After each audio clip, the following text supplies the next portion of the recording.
Hello बच्चों, राजन science classes में आप सभी का स्वागत है। आज बच्चों यूपी बोर्ड के एग्ज़ाम में कुछ इम्पोर्टेंट क्वेश्चन बात करेंगे और वो भी क्वेश्चन आपके साइंस के होंगे। और हम इस इम्पोर्टेंट क्वेश्चन वाले वीडियो को हम 3 भाग में बनाएंगे। केमिस्ट्री का अलग, फिजिक्स का अलग और बायोलॉजी का अलग। आज बच्चों हम आपको केमिस्ट्री के कुछ इम्पोर्टेंट क्वेश्चन बताएंगे जो आपके 10th के एग्ज़ाम में पूछे जाने लायक हैं। तो बच्चों पहले पहले चैप्टर का ये आपके 2 क्वेश्चन है आपके बोर्ड पर। तो यहाँ पर देखिए बच्चों, एक क्वेश्चन भी आपका 2 नंबर में पूछने लायक है और ये भी आपका 2 से 3 नंबर में पूछने लायक क्वेश्चन है। क्वेश्चन क्या है बच्चों? रासायनिक समीकरण किसे कहते हैं? और दूसरा क्वेश्चन है निम्न समीकरण को संतुलित कीजिए। तो देखिए बच्चों कि पहले का हम उत्तर कैसे देंगे कि रासायनिक समीकरण किसे कहते हैं। तो देखो, किसी रासायनिक अभिक्रिया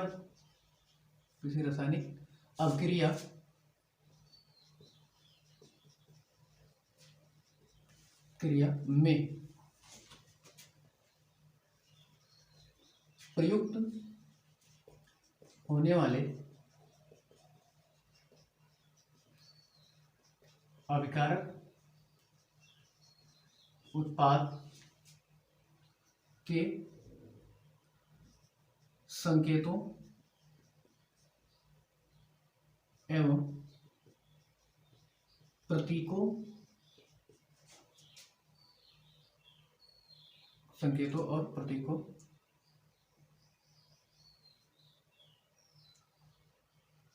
के संक्षिप्त रूप में प्रदर्शित करना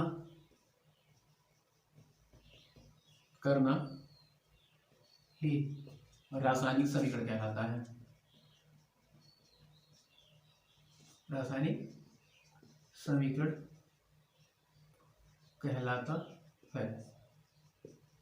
अगर बच्चों इसके एग्जाम्पल की अगर बात कर देता है आपके एग्जाम में कि एग्जाम्पल बताइए, तो देखिए बच्चों इसके एग्जाम्पल हम कैसे बता देंगे। जैसे हम मान लीजिए कि हम यहाँ पर हाइड्रोजन कैसे लिख देंगे H2 + O2 और यहाँ पे बन जाएगा 2H2O।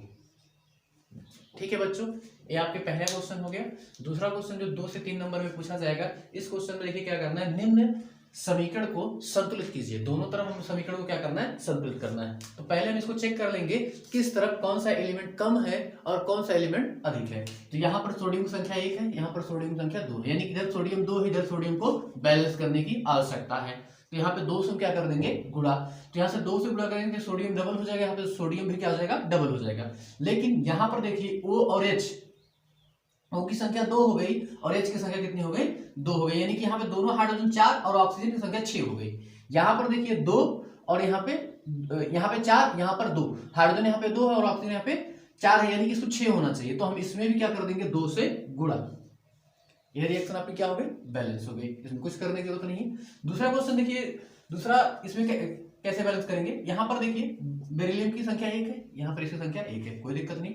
यहाँ पे क्लोरीन की संख्या 2 है और यहाँ पे संख्या कितनी है, 1 है, यानी कि क्लोरीन को बैलेंस करना पड़ेगा हमें। तो यहाँ पर देखिए क्या कर देंगे, यहाँ से 2 से गुणा। तो 2 से गुणा करेंगे तो क्लोरीन बैलेंस हो जाएगा, उसके साथ हाइड्रोजन संख्या 2 हो जाएगी और इस तरफ हाइड्रोजन भी कितना है आपका, 2 है। तो यहाँ पे रिएक्शन क्या हो गया, आपका बैलेंस हो गया। अब देखिए बच्चों, ये तो क्वेश्चन हो गए जो 2 से 3 नंबर में आपके आएंगे। अब जो आपका 5 नंबर का क्वेश्चन आता है उसको देखते हैं कि वो किस प्रकार से हो सकता है आपका, कि रासायनिक अभिक्रिया किसे कहते हैं तथा यह कितने प्रकार का होता है, उदाहरण देकर समझाइए। ठीक है बच्चों, तो देखिए ये क्वेश्चन जब भी आएगा तो आपका 5 नंबर में आएगा। तो सबसे पहले बताइए रासायनिक अभिक्रिया किसे कहते हैं। जब 2 या 2 से अधिक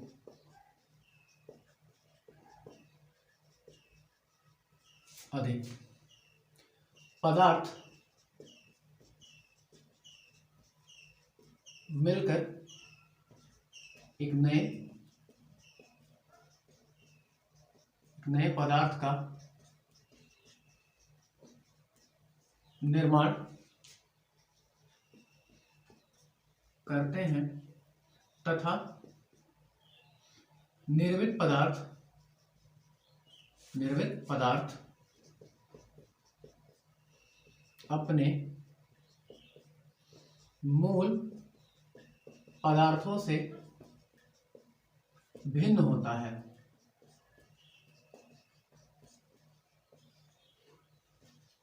उसे रासायनिक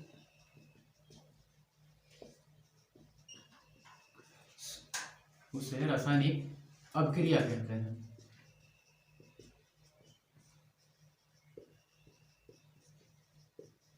तो क्या कहते हैं? रासायनिक अभिक्रिया कहते हैं। तो अगर इसके एग्जांपल की अगर बात कर देगा तो यहाँ पे कुछ नहीं, आप फिर से वही H2 + O2 और यहाँ पे मिला देखिए बना दीजिए H2O। तो यहाँ पर देखिए बच्चों, ये लिक्विड है और गैस है, गैस, और ये आपका क्या है? लिक्विड है। तो देखिए बच्चों, यहाँ पर तो रिएक्शन लिखने के बाद भी हम एक चीज का विशेष ध्यान देंगे कि जो भी रिएक्शन लिखेंगे वो आपका क्या होना चाहिए? संतुलित होना चाहिए। तो यहाँ पर संतुलित करने के लिए यहाँ पे 2 से गुणा करेंगे और यहाँ पर भी क्या कर देंगे? 2 से गुणा। ये रिएक्शन आपका क्या हो जाएगा? बैलेंस हो जाएगा। अब देखिए यहाँ से रासायनिक अभिक्रिया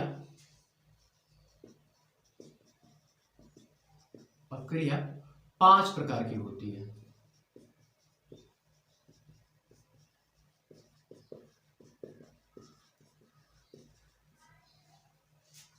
जिसमें से पहला है आपका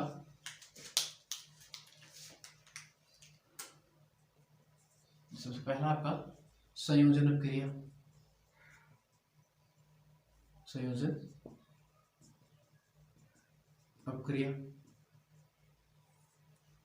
अब देखिए बच्चों, संयोजन अभिक्रिया क्या होती है?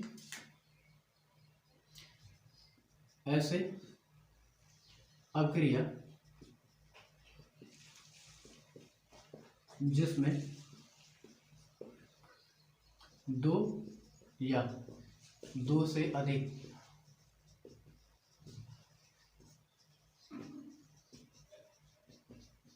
अभिकारक मिलकर एकल उत्पाद का निर्माण करते हैं,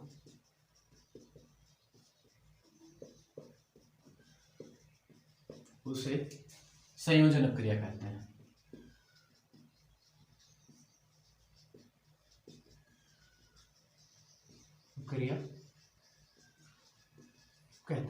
अब देखो बच्चों कि किसी भी अगर आप अभिक्रिया की परिभाषा लिख रहे हैं और आपको उसका एग्जाम्पल याद है तो एग्जाम्पल आपको लिखना जरूरी है। तो इसका भी एग्जाम्पल बताइए कि एग्जाम्पल इसका कौन सा होगा। तो हम यहाँ पे क्या कर लेते हैं, आपका कार्बन लेते हैं, उसके रिएक्शन से करवा देंगे तो ये बना लेगा कार्बन डाइऑक्साइड। ठीक है बच्चों, ये आपका संयोजन हो गया। अब दूसरी रिएक्शन दूसरी अभिक्रिया देखते हैं। दूसरी अभिक्रिया इसमें कौन है, क्योंकि ये अभिक्रिया जो है वो आपको कितने प्रकार की होती है? 5 प्रकार की। ठीक है,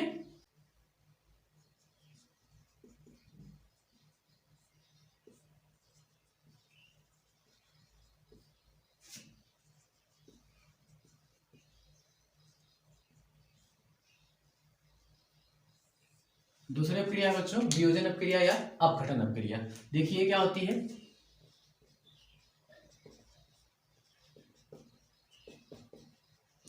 ऐसी अभिक्रिया जिसमें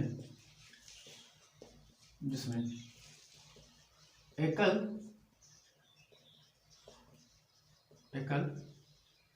अभिकारक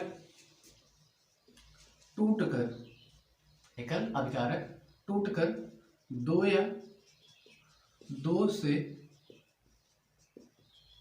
अधिक उत्पाद का निर्माण करता है,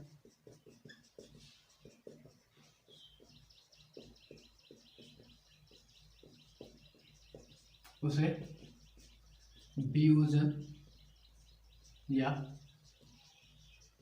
अपघटन अभिक्रिया कहते हैं।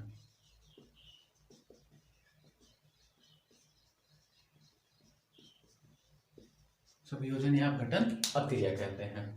अब देखिए बच्चों इसका एग्जाम्पल क्या है।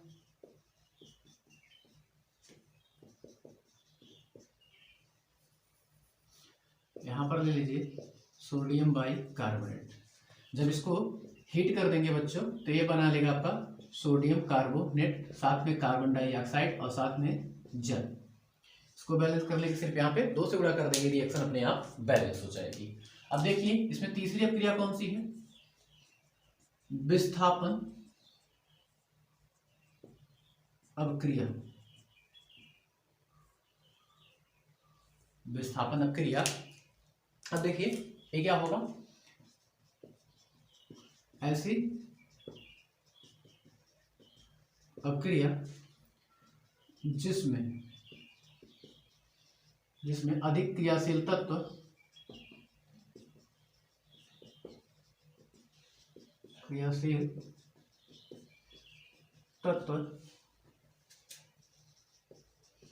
कम क्रियाशील तत्व को हटाकर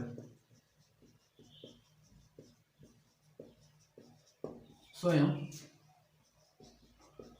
उसका स्थान ग्रहण कर लेती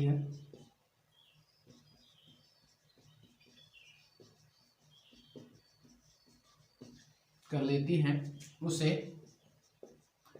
विस्थापन अपक्रिया कहते हैं।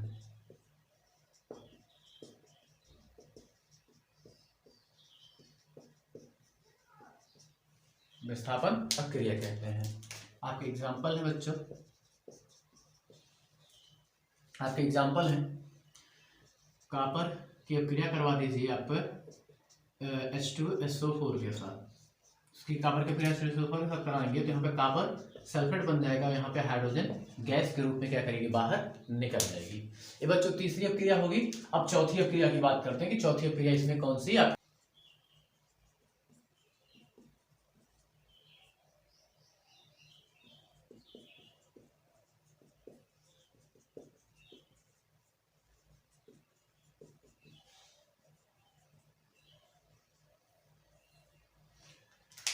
आपकी अपक्रिया है ऊष्माक्षेपी और ऊष्माशोषी अपक्रिया। ऐसी अपक्रिया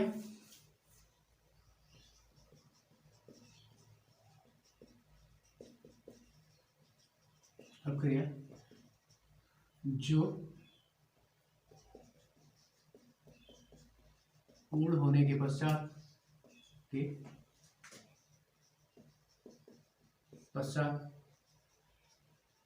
कुछ ऊर्जा मुक्त करती है, उसे ऊष्माक्षेपी अपक्रिया कहते हैं।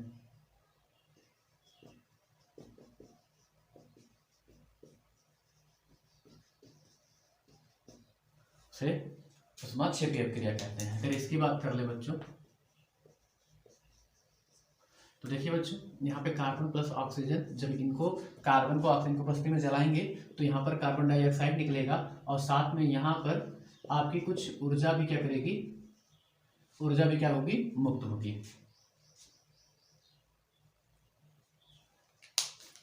अब इसी में ऐसे प्रक्रिया जिसमें ऊर्जा का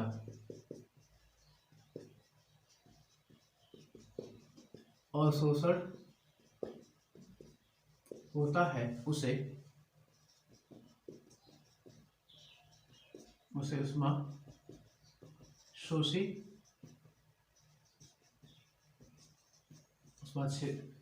अपक्रिया कहते हैं।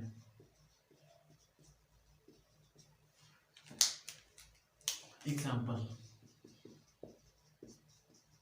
देखिए बच्चों,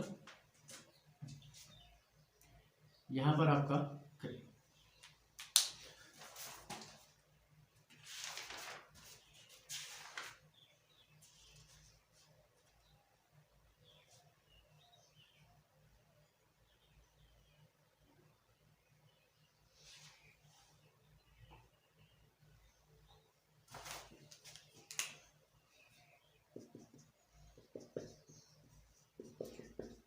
आपका इतना बनता है और यहाँ से 45 किलो जो ऊर्जा क्या करती है आपकी, मुक्त होती है, और यहाँ पे आपका 94, ठीक है, इतना हो गया। पांचवी अपक्रिया देखिए इसमें कौन सी होती है।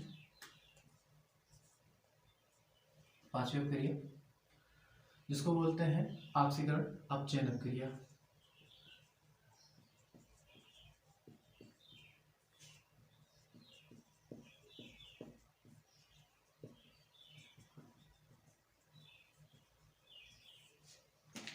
ऐसी अपक्रिया जिसमें ऑक्सीजन जुड़ता है और हाइड्रोजन निकलता है उसे ऑक्सीकरण अपक्रिया कहते हैं।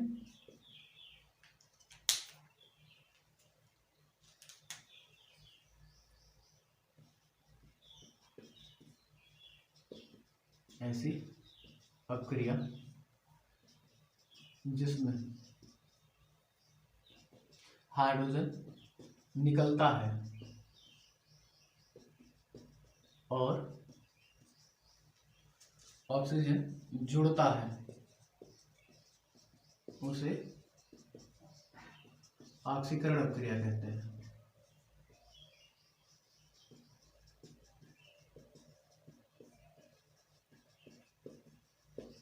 ठीक है। और ऐसी अपक्रिया जिसमें ऑक्सीजन निकलता है और हाइड्रोजन जुड़ता है उसे अपचयन अपक्रिया कहते हैं।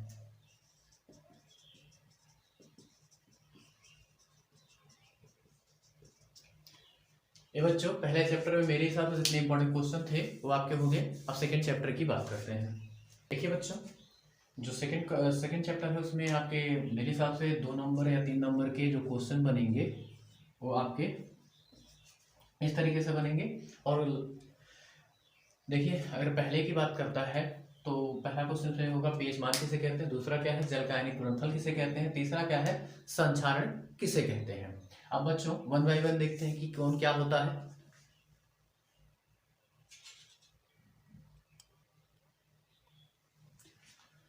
देखिए बच्चों पीएच मान क्या होता है, किसी विलयन में उपस्थित हाइड्रोजन आयन के ऋणात्मक लघुगणक को पीएच मान कहते हैं। जो जिसके फार्मूले ये होते हैं बच्चों। आप एक काम कीजिएगा, इस पे 1-2 क्वेश्चन प्रैक्टिस कर लीजिएगा। 1-2 क्वेश्चन आने की उम्मीद 100% है इससे। ठीक है।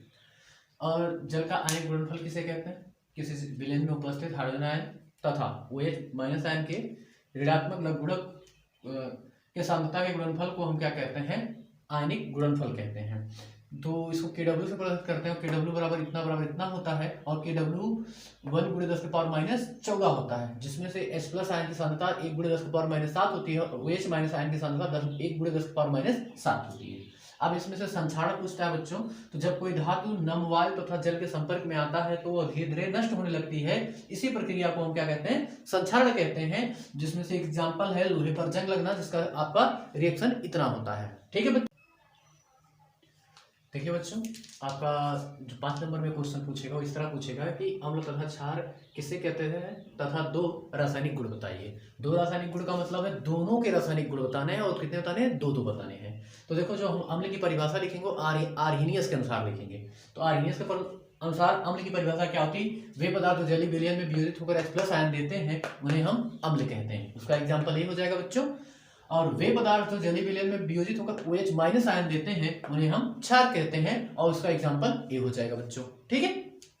अब जब रासायनिक गुण की बात करेगा 2 रासायनिक गुण इस तरीके से हम लिख देंगे। हालांकि मेरे पास जगह नहीं थी तो इसके नीचे लिखता मैं, बट मैंने साइड में लिख दिया है। तो आप साइड में नहीं नीचे लिखेंगे। तो यहाँ पे डाल देंगे अम्ल के रासायनिक गुण। अम्ल के रासायनिक गुण में सबसे पहला हमने है धातु के साथ अपक्रिया। जब कोई भी धातु अम्ल से अपक्रिया करता है तो लवण और साथ में हाइड्रोजन गैस बनाता है।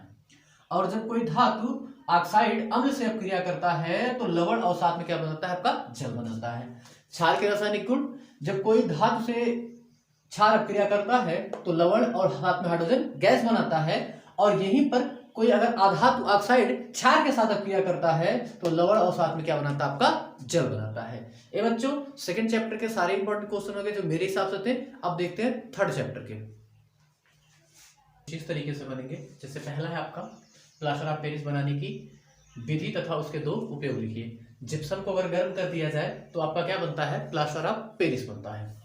और देखो बच्चों, अगर उसके उपयोग की बात करेगा तो टूटी हुई हड्डियों के ऊपर प्लास्टर चढ़ाने में, मूर्ति और खिलौने बनाने में, और साथ में दंत चिकित्सा में भी प्लास्टर ऑफ पेरिस का इस्तेमाल किया जाता है। अब इसके बाद आयनिक यौगिक किसे कहते हैं तथा NaCl के इलेक्ट्रॉन बिंदु संरचना बताइए। ये बच्चों क्वेश्चन पहले तो नहीं पूछता था, बट आपके 2018-20 से पूछना शुरू कर दिया है इस टाइप का क्वेश्चन कि इलेक्ट्रॉन बिंदु संरचना बताइए। तो देखिए, सबसे पहले हम देख लेते हैं कि आयनिक यौगिक क्या होते हैं। ऐसा यौगिक जो इलेक्ट्रॉनों के स्थानांतरण द्वारा बनता है उसे हम आयनिक यौगिक कहते हैं। एग्जाम्पल में NaCl लिया तो हमने NaCl ले लिया। अब इसके इलेक्ट्रॉन बिंदु संरचना के बारे में बताना था, तो हम क्या कर देंगे, इलेक्ट्रॉन बिंदु संरचना क्या होती है, किसी तत्व के बाह्यतम कोश में उपस्थित इलेक्ट्रॉनों को किसी भी प्रतीक द्वारा प्रदर्शित करना ही इलेक्ट्रॉन बिंदु संरचना कहलाती है। तो देखो, हमने इसका इलेक्ट्रॉनिक विन्यास किया, इसके बाह्यतम कोश में एक इलेक्ट्रॉन है, हमने यहाँ पर दिखा दिया। फिर हमने क्लोरीन को बात की, तो क्लोरीन का इलेक्ट्रॉनिक विन्यास किया, इसके बाह्यतम कोश में 7 इलेक्ट्रॉन है और हमने इसको यहाँ पर क्या कर दिया, रिप्रेजेंट कर दिया। यही कहलाता है आपका इलेक्ट्रॉन बिंदु संरचना।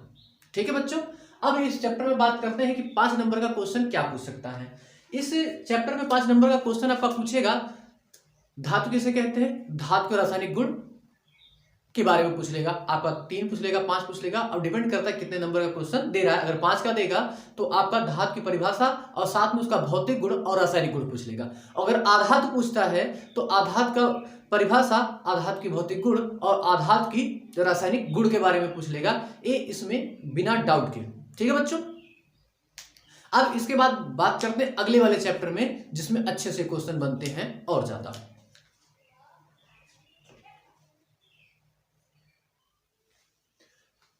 थर्ड चैप्टर में बच्चों, फोर्थ चैप्टर में आपके ये सारे क्वेश्चन पूछ सकता है। सबसे पहली चीज आपको उसमें से IPSC आपको अच्छे से आने चाहिए। मेरे हिसाब से ये 3 इंपॉर्टेंट है, मैंने तीनों के नाम लिख दिए और आपको IPSC आना चाहिए। उसमें से 2 नंबर आपका फिक्स रहता है हर साल। अब इसके बाद कह रहा है साबुन के सह उत्पाद का नाम बताइए, क्योंकि बच्चों साबुन बनाने की विधि और साबुन का जो नाम है या सूत्र है वो सब याद रखते हैं, लेकिन जो साबुन के साथ में बनता है उसके नाम अक्सर लोग याद नहीं रखते। तो देखो, यहाँ पे हमने उसके समीकरण दे दिया है और यहाँ पर देखो वो है जो सह उत्पाद है। साबुन तो इधर बन गया और यहाँ पे सह उत्पाद कौन बनता है, आपका ग्लिसरीन, और उसी का हमें क्या बताना है, नाम बताना है। ठीक है बच्चों, अब इसके बाद इसमें आपका क्या कर लेगा, एक क्वेश्चन इसमें यही बनाएगा कि साबुन के स्वच्छीकरण प्रक्रिया समझाइए।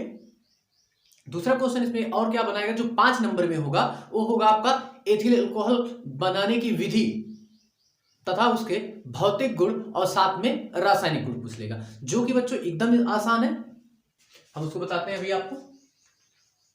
एथिल अल्कोहल कैसे बना सकते हैं, सीरा के किण्वन द्वारा एथिल अल्कोहल प्राप्त होता है। शर्करा को गर्म करने पर हमारा सीरा प्राप्त होता है। सीरा यानी कि सीरा, जिसको चाशनी बोलते हैं, जिसमें जलेबी आपकी डुबोई जाती है उस चीज से। ठीक है, हम क्या करते हैं, ईस्ट बनाते हैं, ईस्ट की उपस्थिति में हम किण्वन करवाते हैं तो आपका क्या प्राप्त होता है, एल्कोहल प्राप्त होता है। यहाँ पे आपके रिएक्शन हो गया बच्चों। ठीक है, अब भौतिक गुण की अगर बात करता है तो देखो 2 भौतिक गुण हैं। एक यह रंगहीन ज्वलनशील द्रव होता है, रंगहीन होता है और साथ में क्या होता है, ज्वलनशील होता है। दूसरा क्या होता है, इसमें विशेष प्रकार की गंध होती है और साथ में क्या होता है, कड़वा होता है। अब रासायनिक गुण की बात करेगा तो रासायनिक गुण यहां पर ये है कि एल्कोहल क्षार धातु से अपक्रिया करके यहां पर सोडियम एथॉक्साइड बनाता है। यहाँ पे क्या बनेगा, सोडियम एथॉक्साइड बनाता है और साथ में क्या करता है, हाइड्रोजन गैस बाहर निकालता है। ये आपको लिखना है। सल्फ्यूरिक अम्ल से अपक्रिया करने पर एथिल सल्फेट और एथिल सल्फेट की पुनः एथिल अल्कोहल के साथ अपक्रिया करने पर यहां पर ईथर बनाता है और साथ में सल्फ्यूरिक अम्ल बाहर निकल जाता है। बच्चों इसके अलावा इसमें क्या कर सकता है कि यहां पर जोड़ देगा उपयोग बताओ, इसका इसमें थोड़ा सा बढ़ा सकता है कि उपयोग बनाओ। तो इसका उपयोग अगर बात कर देगा तो इसका स्प्रिट बनाने में किया जाता है इसका। ठीक है, एल्कोहल, मदिरा आदि सब बनाने में इसका उपयोग आपका किया जाता है। ठीक है बच्चों, ये थे मेरे हिसाब से इंपॉर्टेंट क्वेश्चन जो 4th चैप्टर को जानते हैं। 5th चैप्टर देखते हैं तत्वों के वर्गीकरण में। लास्ट चैप्टर में केमिस्ट्री के क्या इंपॉर्टेंट क्वेश्चन हो सकते हैं, उसमें पहला है आपका न्यूलैंड के ने तत्वों का वर्गीकरण करते समय कितने तत्वों का समूह लिया था, उदाहरण शायद समझाइए। यहाँ पे वो सीधे सीधे कह रहा है कि न्यूलैंड का जो नियम था उसे बताओ और उसके साथ जो उन्होंने एग्जाम्पल लिया था उसको बता दो। तो न्यूलैंड ने क्या किया था कि उन्होंने कहा था कि यदि सभी तत्वों को उनके परमाणु भार के बढ़ते हुए क्रम में रखा जाए तो हर 8वां तत्व पहले तत्व से गुणधर्मों में क्या करता है, समानता रखता है, जो कि उनका नियम जो था वो आपका 20 तत्वों तक लागू होता था। क्लोरीन है, क्लोरीन के बाद आपका आता है कैल्शियम, यहां तक ही इनके गुणधर्म आपस में समान होते हैं। कैल्शियम के बाद जैसे ही स्कैंडियम आता है तो यहाँ पे गुणधर्म समान नहीं होता है। तो यहाँ पर आपका इतने के बाद क्या कर सकता है, अगर नंबर बढ़ाएगा, हालांकि 2 नंबर में देगा तो इतना देगा, अगर इसमें जैसे ही ज्यादा करेगा 3 से 4 नंबर का करेगा तो इसमें कह देगा कि इसकी कमियां भी बताइए। तो कमी इनमें क्या थी कि इनका जो नियम था 20 तत्व के बाद, यानी कि जो डी ब्लॉक के तत्व आते हैं स्कैंडियम वेनेडियम, ये सब इन सब पर लागू नहीं होता है, इसीलिए इनका नियम क्या कर गया था, विफल किया गया था। ये हो गया आपका। और इसके बाद इसमें 2 नंबर में क्वेश्चन आपका क्या पूछ सकता है कि मेंडलीव की आवर्त सारणी और आधुनिक आवर्त सारणी के नियम बताइए। देखिए बच्चों, यहाँ पे ऐसा नहीं कह रहा मूल आवर्त सारणी, बोल रहा है मेंडलीव की आवर्त सारणी और आधुनिक आवर्त सारणी का नियम बताइए।